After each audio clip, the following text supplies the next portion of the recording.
Yes. The stained glass series, that was the stained glass presentation, maybe 14 years. I don't know. Yeah.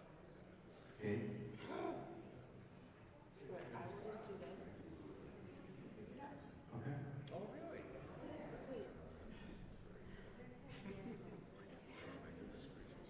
It's not me. You're freaking bizarre.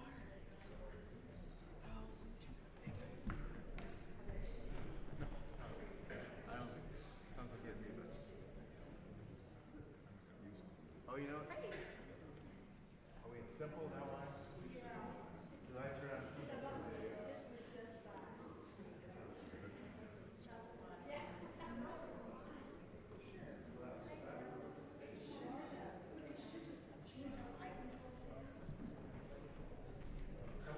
It was you. All right, are you unmuted now? Yeah. Okay.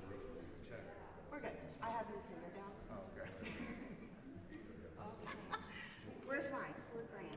I'm gonna put this on the podium. When you're done, just take it. I'll just take it now. Okay. And then I have a friend this side for questions and I'll do the other side. Fabulous. And I'll send her back for my. Send her back and have her grab it. Okay. Go. Alrighty. Cool. Sounds great. Thanks. Since you can see her and people Everybody's supposed to pick it up and then they can't. Oh, it's agonizing.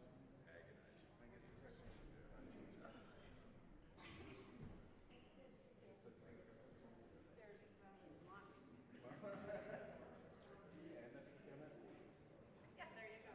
Most people think that's not.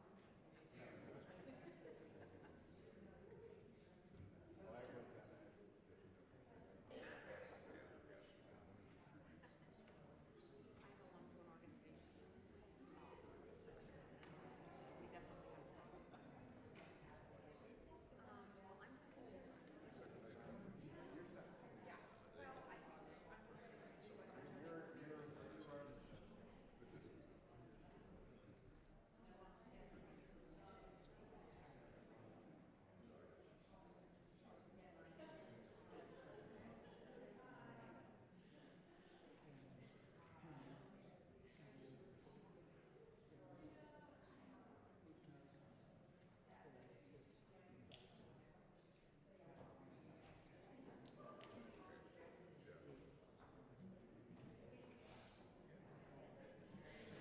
Good morning, everyone.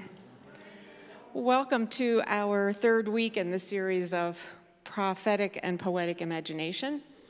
I hope you've been able to come to some of the other ones, and we'll come to our fourth one next week. It's been really enlightening. Today we will be enlightened even further by Rabbi Adam Morris, fondly known as Rabbi Mo. Rabbi comes to us from a background of many moves throughout the South, especially Nashville, Charlotte, Atlanta, South Africa. And he came here in 2003 to lead Temple Micah. Temple Micah now, for just a little over a year, has been located here at Montview, which is a great honor and pleasure to have the roots of our faith anchored here with us. So today, the goal of understanding the prophets better is going to be about, through the eyes, as you can see on the slide, of Rabbi Heschel. And we would like to give a very warm welcome this morning to Rabbi Mo.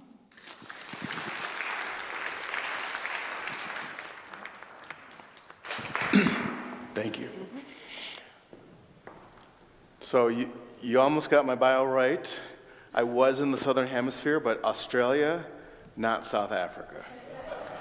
I just say that on behalf of the Australians because they would be most sensitive to that, because South Africans and Australians have different.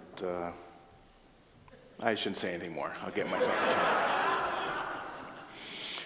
So I come to you today to share, I guess, my experience, my take on what we share, the prophets, their wisdom, their insight, their challenge. And it's really personal for me. It's really, as I prepped and thought, I wanted to share with you, well, what are prophets for me as Adam, as a Reformed Jew, as a rabbi?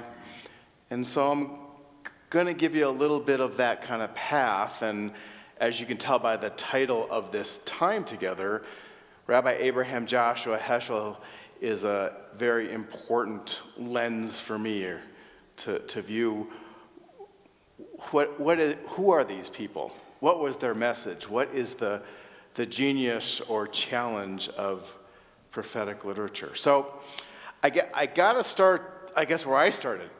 Growing up in Cleveland, Ohio, as a conservative Jew, that was one of our main 4 movements or denominations. Temple Micah is a Reform synagogue, so if you take the spectrum of Jewish denominationalism in our country, you've got Orthodox, conservative. I should go this other way. Orthodox. I should go right to left for you, not for me. Orthodox, conservative, Reform, and Reconstructionism, which are kind of over here on the left, the lefty side. It's funny, we haven't talked about, you get 2 Jews in a room, you have 3 opinions. And we say, oh, we have all these different denominations, but have you ever really paid attention to Christianity and all the different denominations?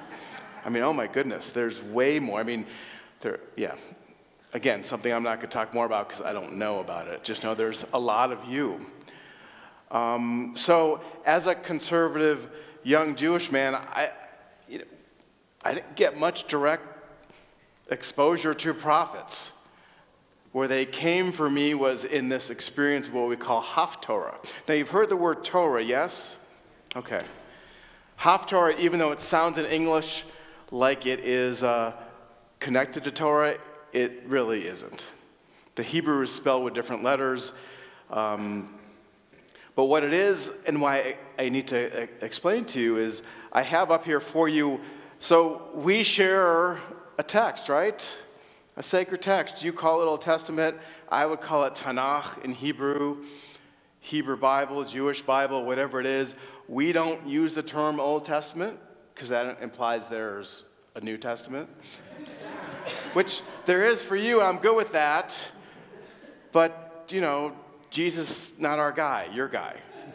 So that's kind of the delineation. So in our Tanakh, Old Testament, pretty much the same thing.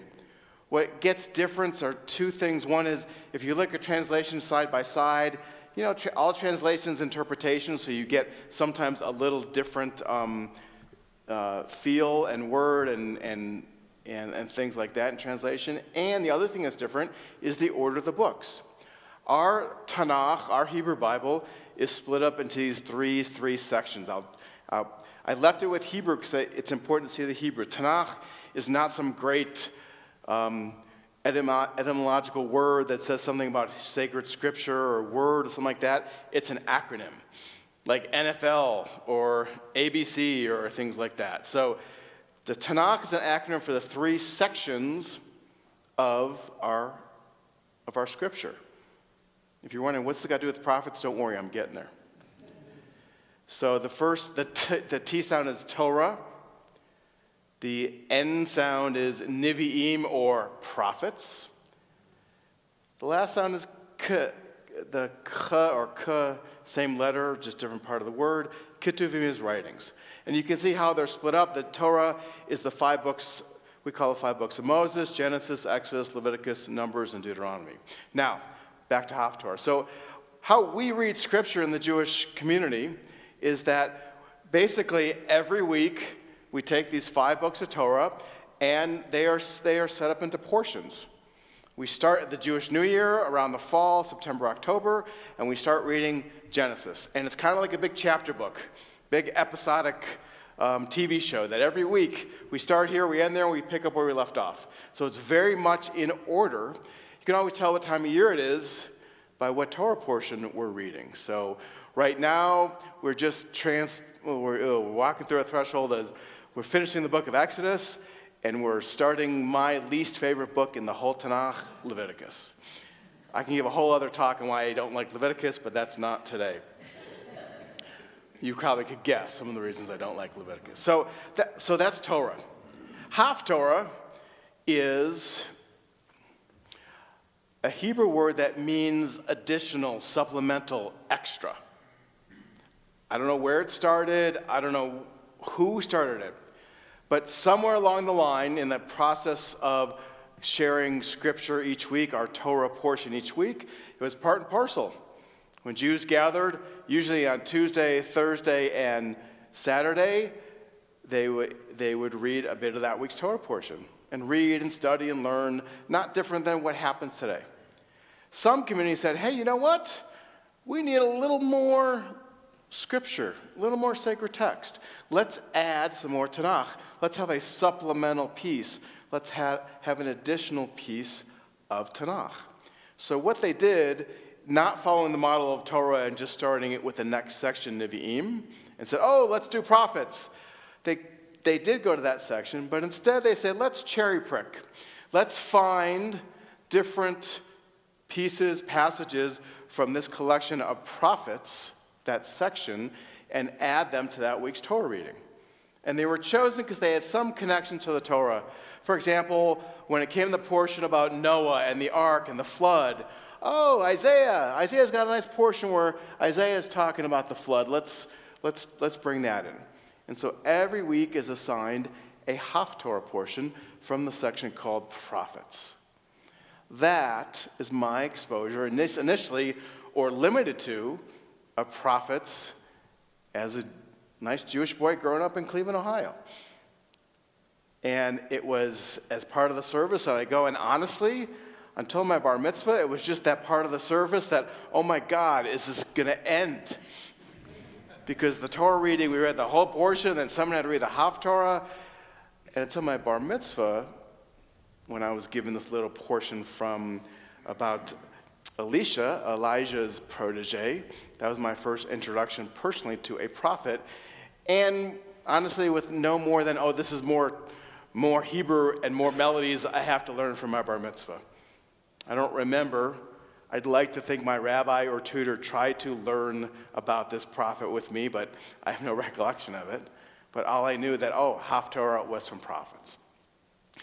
So I didn't get, at least what we're pointing toward, and we're looking towards this deeper understanding, this insight, this genius, this inspiration from the prophets. Until I had to, do this gig of rabbi 30 years ago, and I found myself working with other 13-year-old boys and girls who were becoming bar mitzvah, and were assigned this Torah portion. Usually, and still is to this day, it's usually a weekday afternoon after school, so their brains are fried and so are mine, and I find myself having to explain prophets to 13-year-olds, who honestly, yes, they're genius and they're beautiful and that's why we're here, but the poetry they write in isn't the most accessible for a 13-year-old who's just been studying algebra and dealing with all the social cliches of school and things like that, and is struggling with biblical Hebrew. So I found myself, well, how do I get to the prophet? So I actually started doing some of the things, you've already heard my spiel a bit with them, to teach them about what a prophet is. Haftorah, it's not like Torah, it's different. I start with them, here's my standing on one foot breakdown of prophets for 13-year-olds. The word prophet, Nevi'im, you saw this back here, is the second section. Nevi'im, the word for prophet is Navi,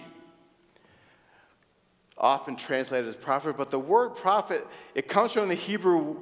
Let me give you a little Hebrew grammar. All our Hebrew words come down to 3 letters called the shoresh, or the root. And in that shoresh, in the root, is the core, is the feel, is the essence of those 3 letters. But then the cool, wonderful thing about Hebrew is that there's 7 different ways that these letters are built and conjugated, and they become nouns and verbs and commands and ideas, and it's a whole other good subject too, biblical Hebrew. But this root, this shoresh for Navi, Nun Bet Aleph, means a sense of bringing. A Navi is the noun of one who brings. That's what a prophet is. Well, so I asked the kid, what's a prophet bring? I don't know, Rabbi. Well, they're bringing something important. They're bringing an important, needed message, a divine message. They're the biblical UPS person. They are bringing a divine message from God to the people. Now, the thing is, though, prophet, I know they have books named after them, and we talk about them still to this day. Not a good job for a nice Jewish boy. No one wants to be a prophet. Prophets, as I'm explaining to my 13-year-olds, they're unliked. They bring messages that people don't want to hear. How I break down the prophets, and very simply, again, this is for 13-year-olds, but into 2 groups. Pre-586 BCE and post-586 BCE. Now, what's 586 BCE? That is the year that the first temple was destroyed. So the prophets who were pre-586 were basically bringing the message to the people, hey, shape up or ship out.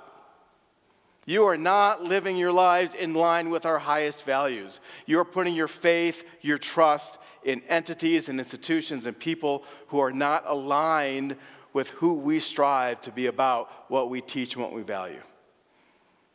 The people were living high in the hog, feeling safe and secure with all their things and all their stuff, and the prophets were saying, no, you're not living right, and something bad's going to happen because of it.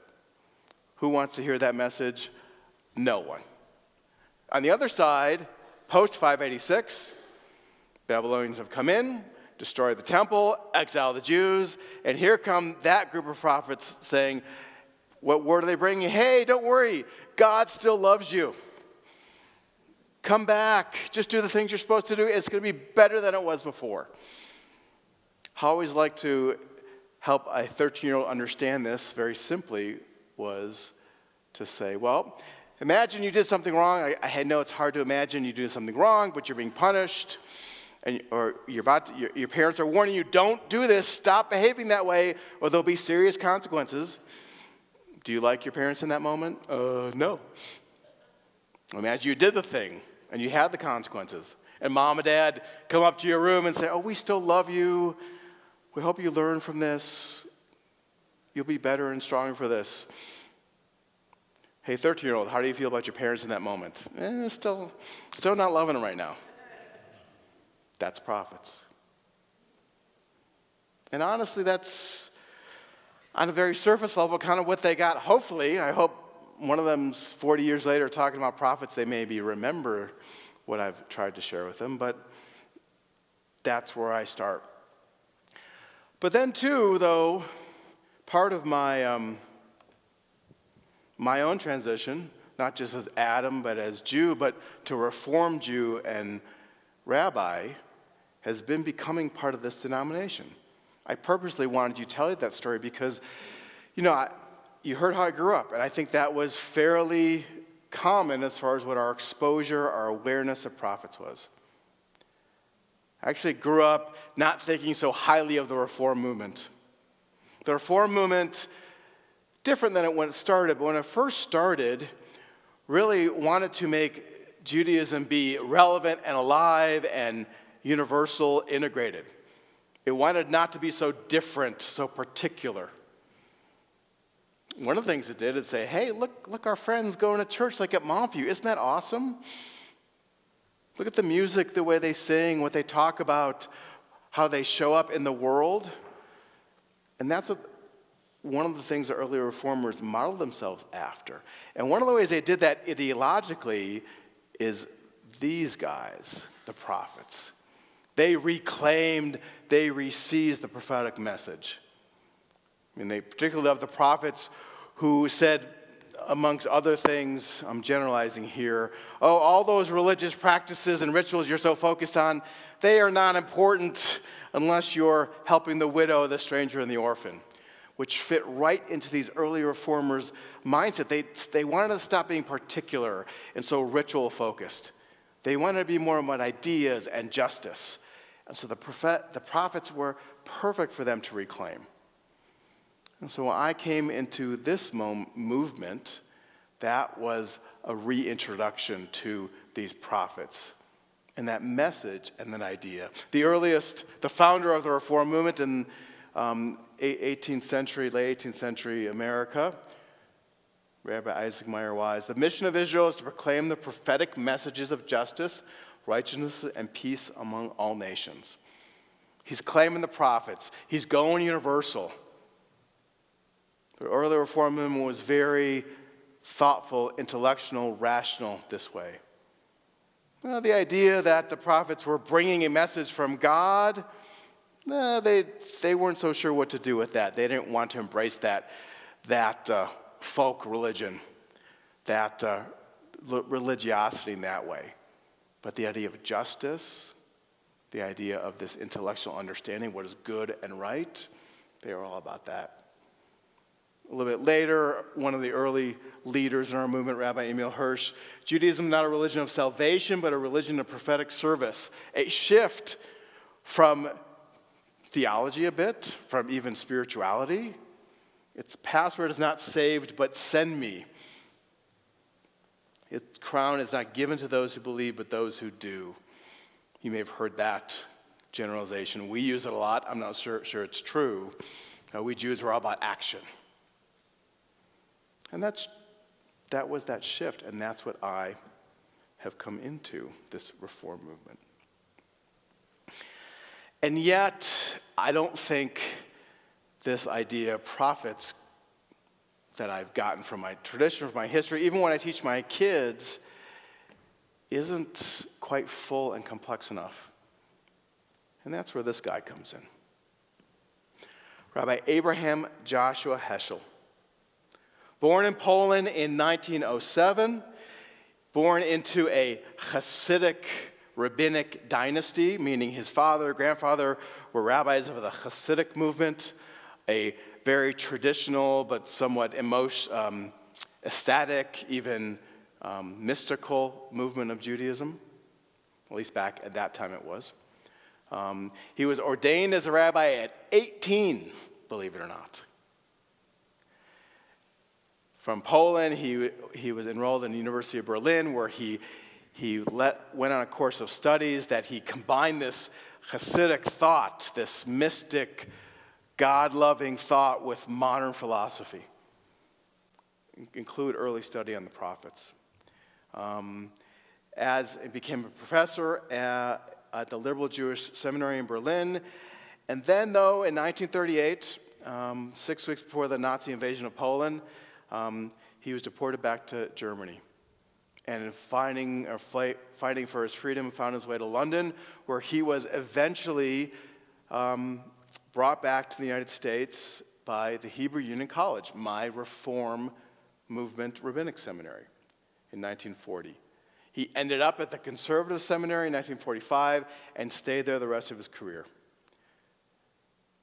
But it wasn't just his thinking and his thoughts on the Jewish world, on theology, and the prophets, but it was his embodiment of these things too. because he just didn't sit in his office and study and teach and write and pontificate. He was active in the civil rights movement. He was connected with Christian clergy. He founded clergy and laymen concerned about Vietnam. He was instrumental in Vatican II, that 1960s council that denounced anti-Semitism. I don't know, maybe the more you may see him here. Selma, 1965, walking with Dr. King and other leaders. We'll get back to that, though. So, okay. He was a smart guy, thoughtful guy, impressive human being. But what's he say about the prophets? Probably he's written many books. I would recommend them. His are not books you sit down and read cover to cover. They are pithy and not linear and rich, and you sit and you kind of savor. You have to have patience to, at least in my experience, to read him. So, but maybe one of the most seminal books is The Prophets, I think published in the early 60s. And I thought in sharing what he says to me about prophets, how my understanding, his challenge to me, I thought I'd use, hey, I'm from Temple Micah. That's a good prophet to use to have this conversation with you. So, Hagid lecha adam ma tov, uma Adonai doresh mimenu. You've been told, O human being, O mortal, what is good and what the Eternal One demands of you. Ki im asot mishpat, just to do justly, v'ahavat chesed, to love mercy, v'hatznea lechet im Elohecha, and to walk humbly with your God. As I tried to put in a container that fit our time together, how do I explain to you what Rabbi Heschel says to me about the prophets, and maybe inform your understanding and approach to them?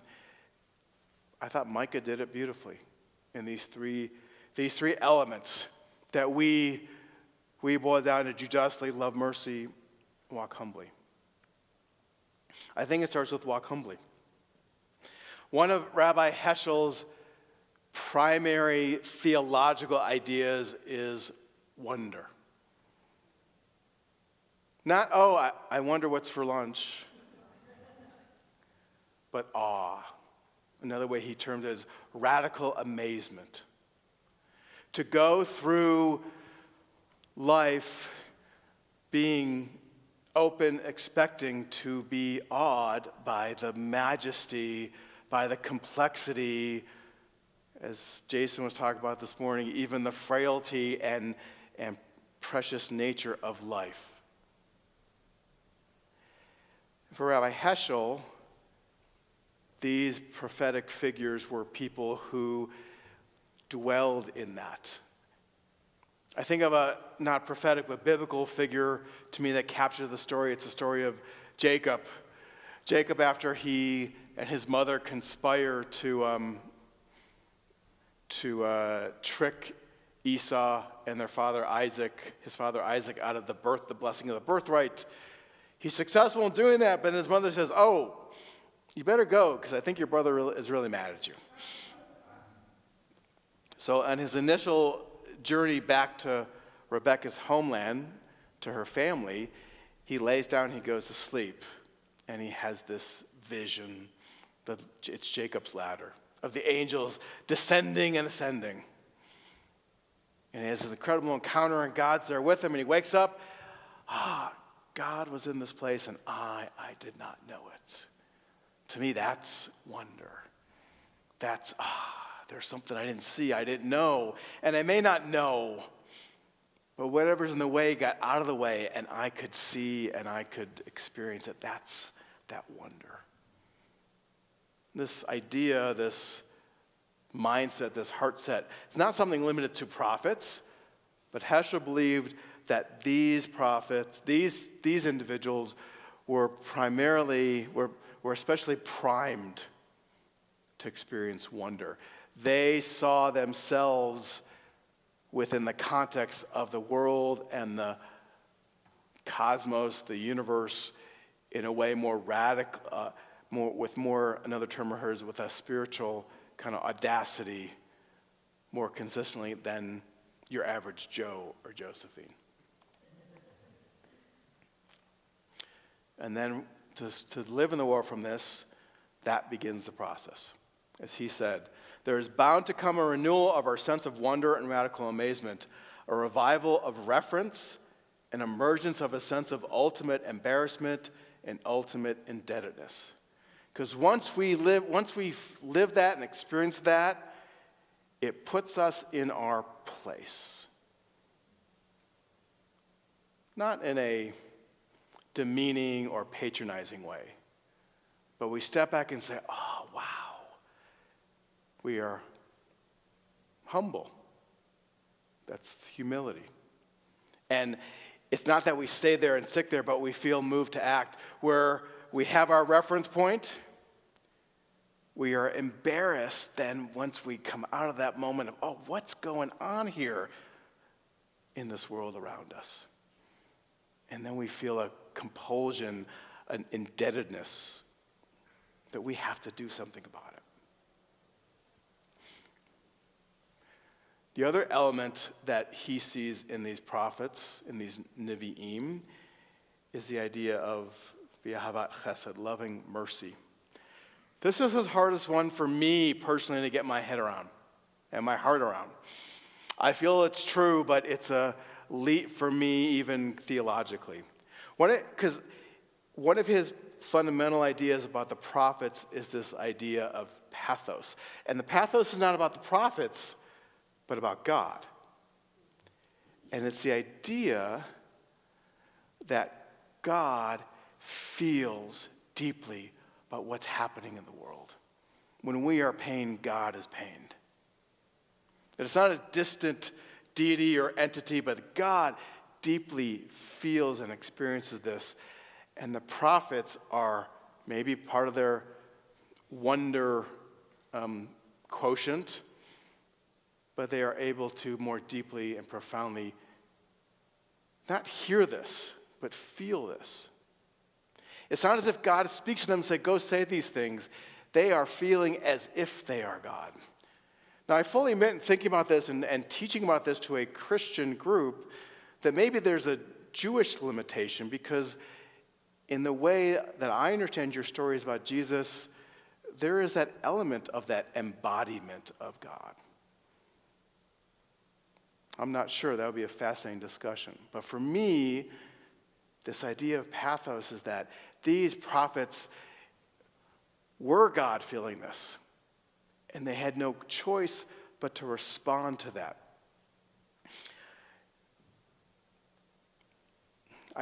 In thinking about this too, I thought about another moment of pain, of narrative in our tradition from our modern lives in last century.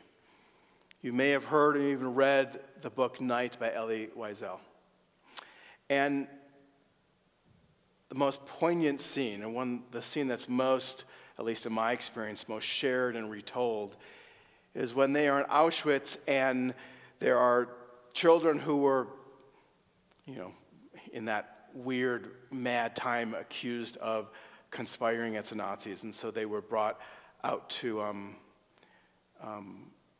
the gallows.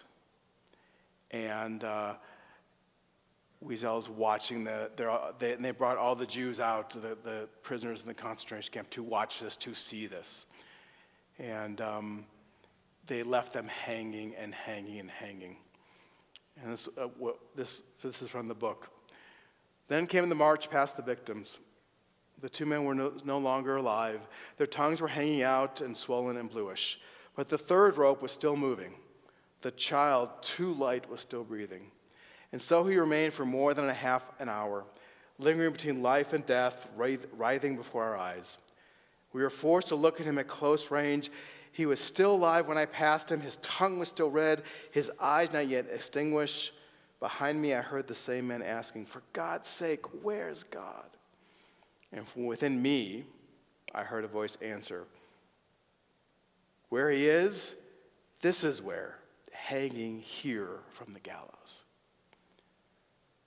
Now, often when I hear the story retold, it's Elie Wiesel's moment of crisis of faith. That for him, God has died on those gallows that night. But it's his story and his experience. But for me, this spoke to this idea of pathos. No.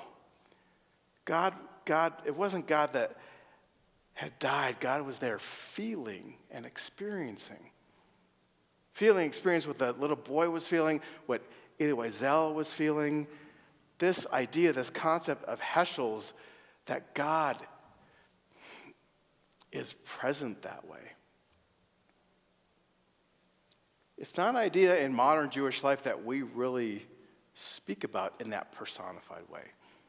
That is, too, where I think you have something potent that we aren't so comfortable in naming and talking about, which is where it's challenging for me, this idea that these prophets could hold this and contain this. And if you have this, I guess what makes them a prophet is that what are you to do but to act on it? If you are embodying God that way, if you are feeling what God's feeling, because what you see in the world, then there is no other choice but to speak. No matter what power you're speaking to, no matter who anger, whether it's outside your community or inside your community, you move, you speak from that.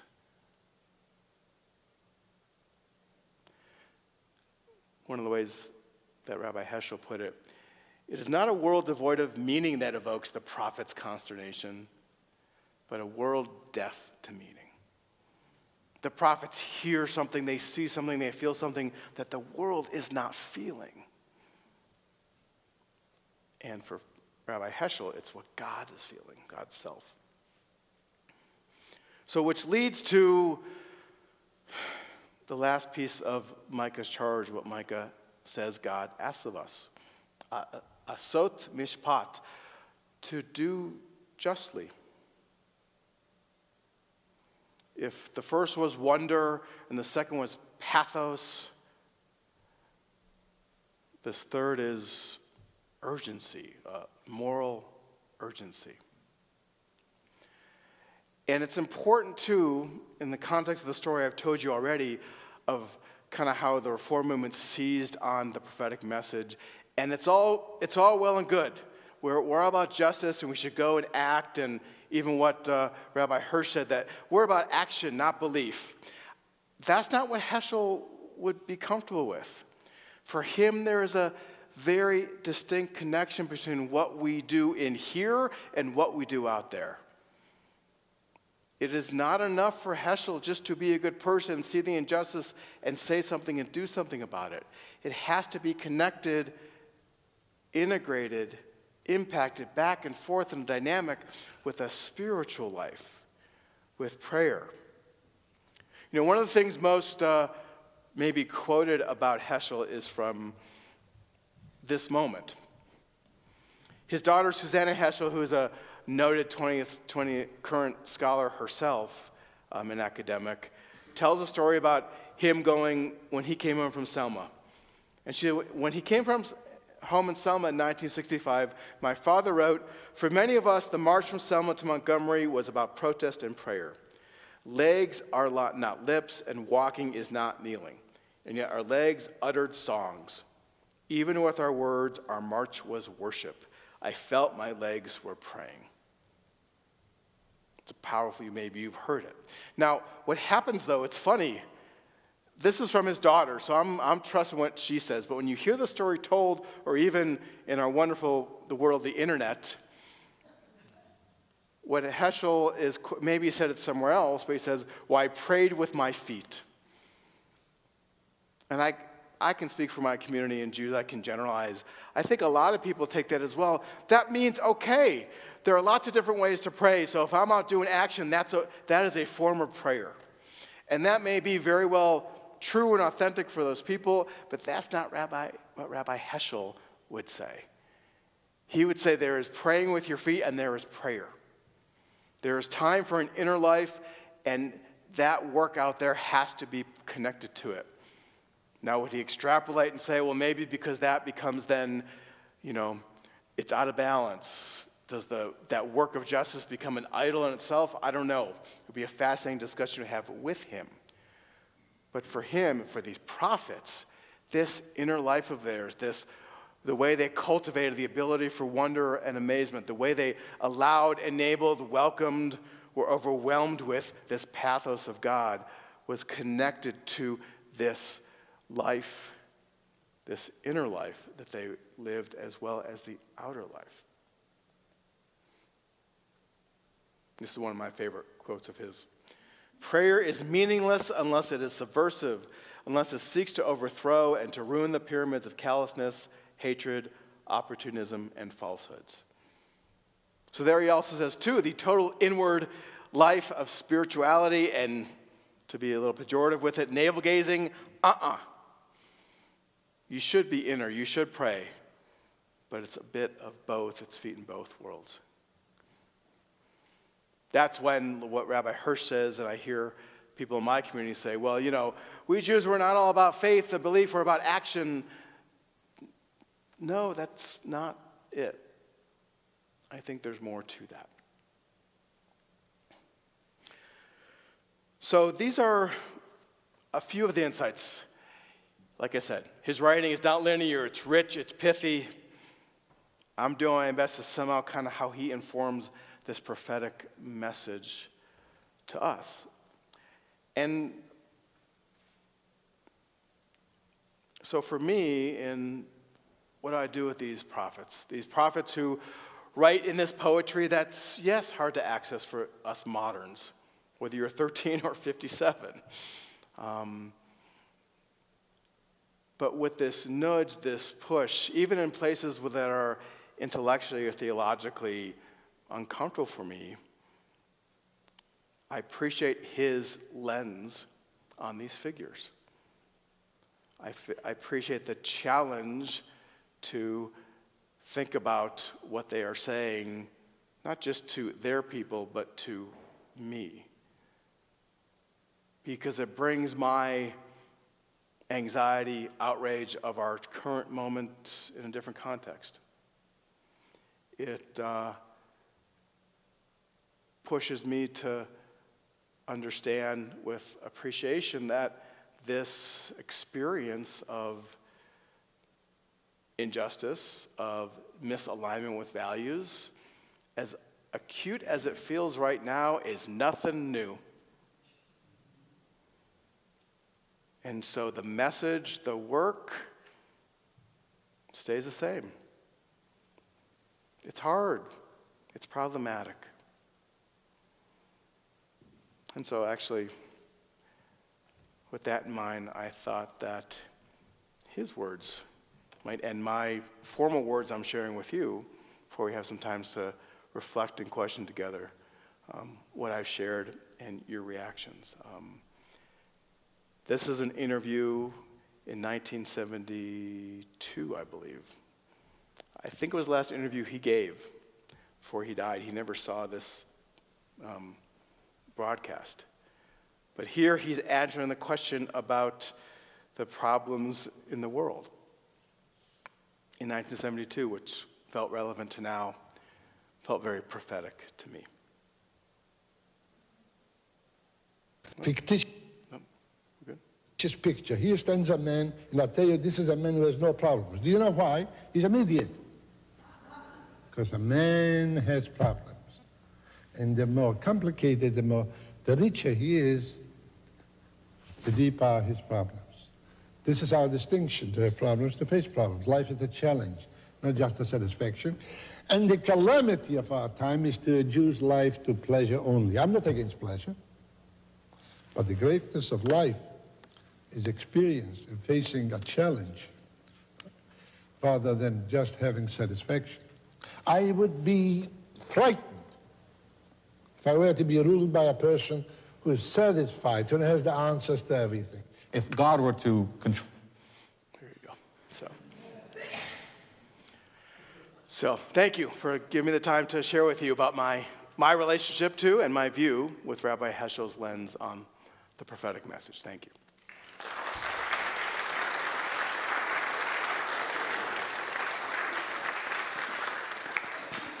Look at me, 10:20. Yeah, right on the very button. nice. Oh, great. So we have mics for people who have questions.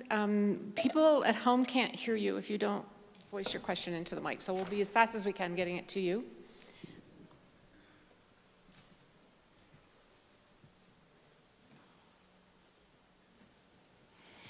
Nobody has problems.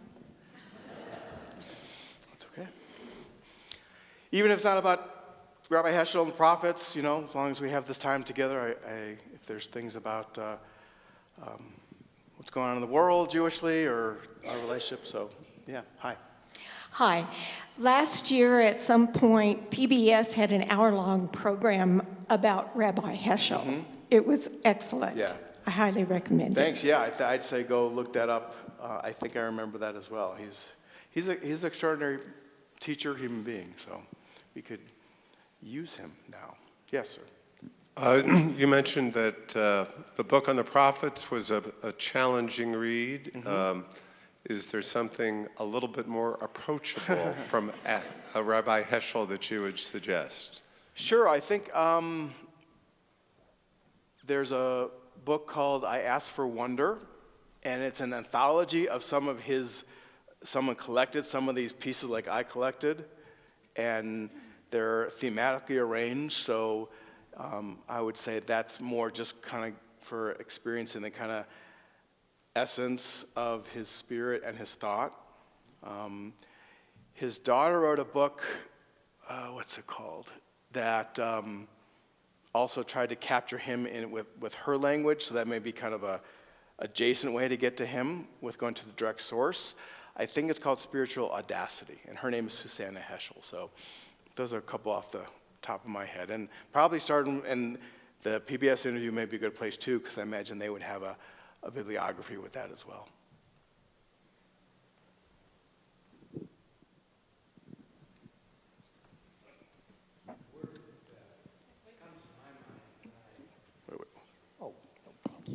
The word that comes to my mind when I hear what you're saying is the word that come out of MLK's movement. It's the word overcome. And if you wanted to close this service with the song, We Shall Overcome, and somebody can sing it, I would sure like to participate. Well, I'll take that into consideration. Thank you. Yes. In what ways do you feel the prophetic tradition continues even today within the Jewish space? I was anticipating this question in a different way.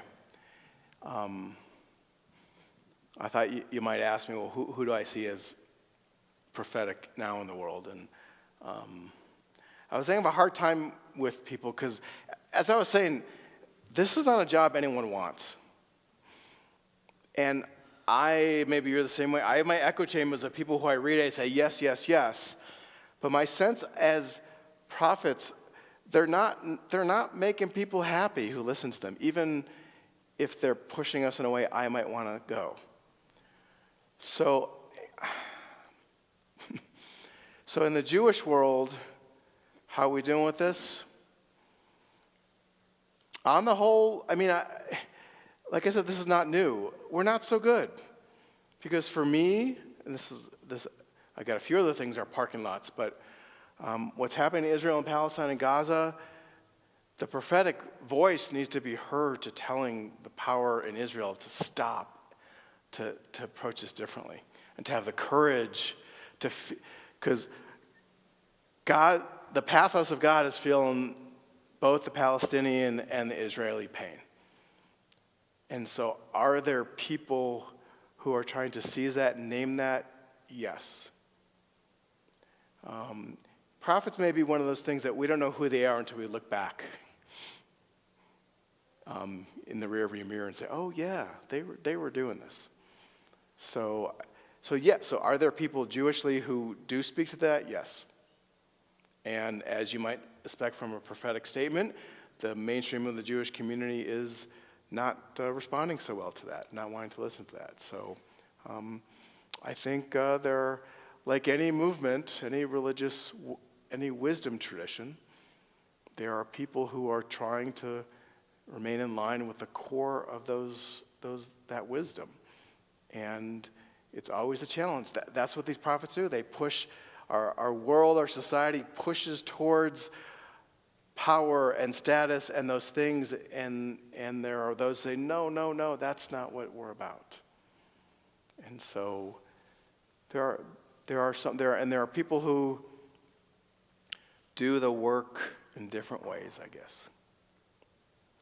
But when I thought about my response to this or that type of question, I guess I came to, I am hesitant to name anyone as prophet. That feels too big and too weighty. But there are people who are doing the work that I would label as in the spirit of the prophetic voice. So, yes. I was interested in your discussion of both the inner life, the life of prayer, contemplation, spirituality, and the life of action. And I'm wondering if you could say, I'm a little confused about the interaction between those two. How does that inner life of prayer inform your life of action?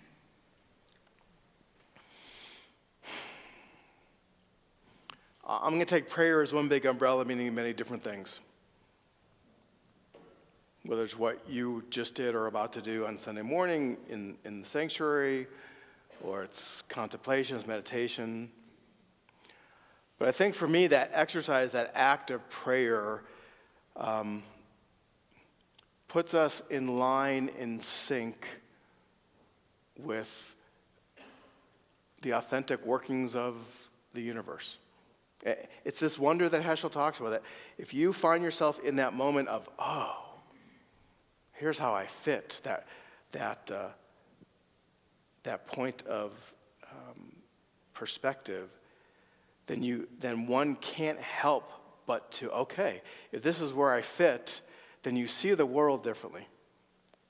And it compels you to respond. It seems simple, but it's a difficult thing because the inertia of the world is powerful. I give this example of when I lived in Australia. I loved Australia. I loved their pace of life. I loved their values. Felt very different than what was in America. And it was my intention, I'm going to maintain those. And I spoke with the rabbi who was my predecessor, also an American, was there for a couple years. And we were visiting when she was there visiting, and she said, yeah, I felt the same way too. But it's not so easy. It's kind of like driving. You drive in Australia, and they drive on the left-hand side of the road. You say, this is great. I want to drive like this all the time. And then when you get back to the U.S., you're like, whoa, wait a minute. I can't do that. And she compared it to that. So that's why this inner life is so important, because it grounds us and it gives us the roots to lead there. Because I believe once you see that perspective, have that wonder, it's hard just to go live in the world. One of my favorite lines from my tradition is from the tractate Brachot in the Talmud that reads, Da lifnei mi ata omed. Know before whom you stand. And for me, that captures it too. Like, the act of prayer is getting to remember, okay, to know. And knowing there is not just here, it's here, and here it's all of us. Is I do the things, engage that spiritual technology, if you will, to know before whom I stand, that impacts how I stand and how I engage in everything I do in my life, whether it's on a global scale and what's happening injustice-wise, with how I interact with the people in my life one-on-one. So that's the connection. And we live in a world that we can say, oh, they're doing great work. And it is good work at impacting people, but I think a lot of people who do that work out there have a weak connection to that inner life. And I think there's other people who, well, they are in their studies and they're reading and they're writing and they say and write beautiful things that move us, but they're also insulated. And I think what Rabbi Heschel's call, what the prophet's call, is that dynamic and of that the two inform the other, the two feed the other. So that's my sense of that. So how are we doing on time? We are at time, but if maybe one more question if anybody has one. Okay, one more.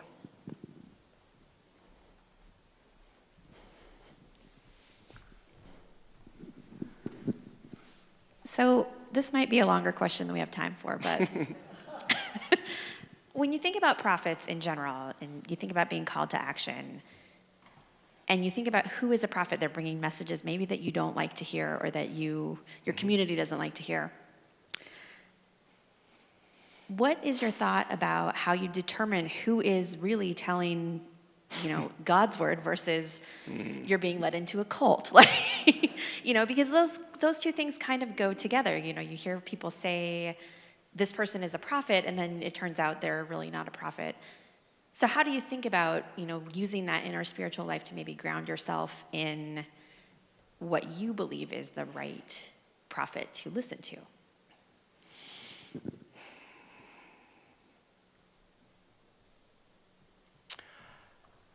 I mean, I'm going to play with the construct of prophet, because as if they're, you're people who, they've got a Substack, they're writing good stuff, I can go to their session, I don't think prophets work like that. I think that it's not someone we find, they find us. Because if we were, I think when we're doing that work, that inner life, and we know before whom we stand, we are in tune and aligned with that message. We don't need the prophet. The prophet comes to us because to agitate, to be subversive. So I think maybe that's what we pay attention to.